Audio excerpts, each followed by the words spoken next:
Sir இப்போ அது வந்து சென்னையில் ஒரு வாட்டி கோயம்புத்தூரில் ஒரு வாட்டி பண்ணியிருக்கீங்க, இது 3rd டைம். ஸோ அப்படி பார்த்தோம்னா இயரில் 2 வாட்டி தான் நீங்கள் பண்ணுறீங்க. ஸோ ஒரு 3+3 6 டேஸ்னு வச்சுக்காம.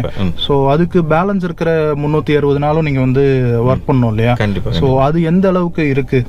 இல்லை, பிகினிங்கில் நம்ம வந்து ஒவ்வொரு டீலர்ஸாக இருக்கட்டும், ஓஇஎம்மில் போய் நம்ம நாக் பண்ணுறதா இருக்கட்டும், ரொம்ப டஃப்பாகவே இருந்துச்சு. ஏன்னா வந்து அதுக்கு டைம் ரொம்ப எடுத்துச்சு. கிட்டத்தட்ட பார்த்தீங்கன்னா இது வந்து ஸ்டடி பண்ணி ஒரு எக்ஸ்போ ட்ரையல்லாம் பார்த்து அதுக்கப்புறம் தான் நம்மளால் ஒரு ஸ்டாண்டர்டாக கொண்டு வருவாங்க வந்தது.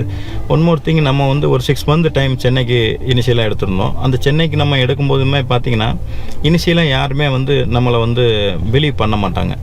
ஏன்னா பண்ண மாட்டாங்கன்னா ஏன்னா ஆல்ரெடி நம்ம ப்ரூவன் கிடையாது. பட் ஒன்ஸ் நம்ம சென்னை எக்ஸ்போ முடிஞ்சதுக்கப்புறம் நம்ம கோயம்புத்தூருக்கு டைம் பார்த்தீங்கன்னா அதே மாதிரி பார்த்தீங்கன்னா ஒரு 6 மந்த் எடுத்துக்கிட்டோம். அந்த 6 மந்த்ல இப்போ சென்னையில் வந்து சாட்டிஸ்ஃபைடு. நெக்ஸ்ட் டைம் சென்னையில் இந்த தடவை வந்தாங்க. கோயம்புத்தூர் ஃபர்ஸ்ட், அந்த பீப்புளுக்கு ஃபர்ஸ்ட்.